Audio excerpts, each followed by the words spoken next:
So Heather, really quickly, can you explain this newly proposed bill and where is it currently in New Hampshire's Congress? Yeah, so it just went before the Health and Human Services Committee. So it was sponsored. So there's still some public testimony going on. It does have a few more hurdles to get through before it's passed. But essentially, what it's going to do is it's going to make ivermectin available over the counter.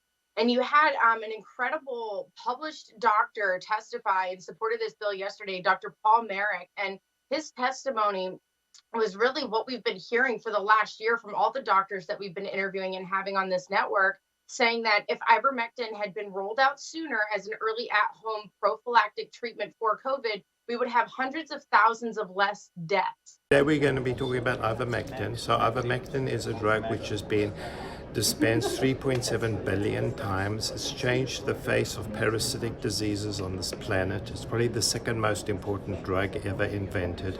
It is very safe, it's very cheap, and it's highly effective against SARS-CoV-2.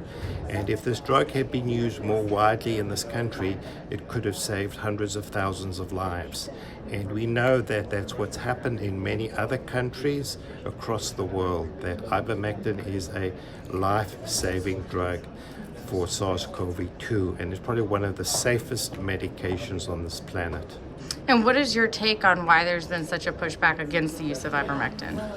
Oh, there are multiple reasons, and this is probably generated by big pharma and government and big corporations who don't like cheap repurposed drugs. So this is a war on cheap repurposed drugs. They want you to use expensive designer drugs which in fact don't work. Okay, and then as far as this bill today, can you give us a little idea of like what it's about? Yeah, so this bill, as I understand, is to be able to dispense ivermectin over the counter, which makes a lot of sense. It's an extremely safe drug. This drug is safer than Tylenol. Let me say that again. This drug is safer than Tylenol, and people should be given access to this drug in order to prevent and treat COVID. And early treatment is absolutely critical. If you wait until the patients are symptomatic, like the NIH wants you to do, then they land up in hospital and they die. Well, thank you so much for your time. Can you give us a brief background, though, of your history up until this point as a doctor? Yeah, so I practiced critical care for 35 years. I'm board certified in internal medicine, critical care medicine, neurocritical care, and nutrition support.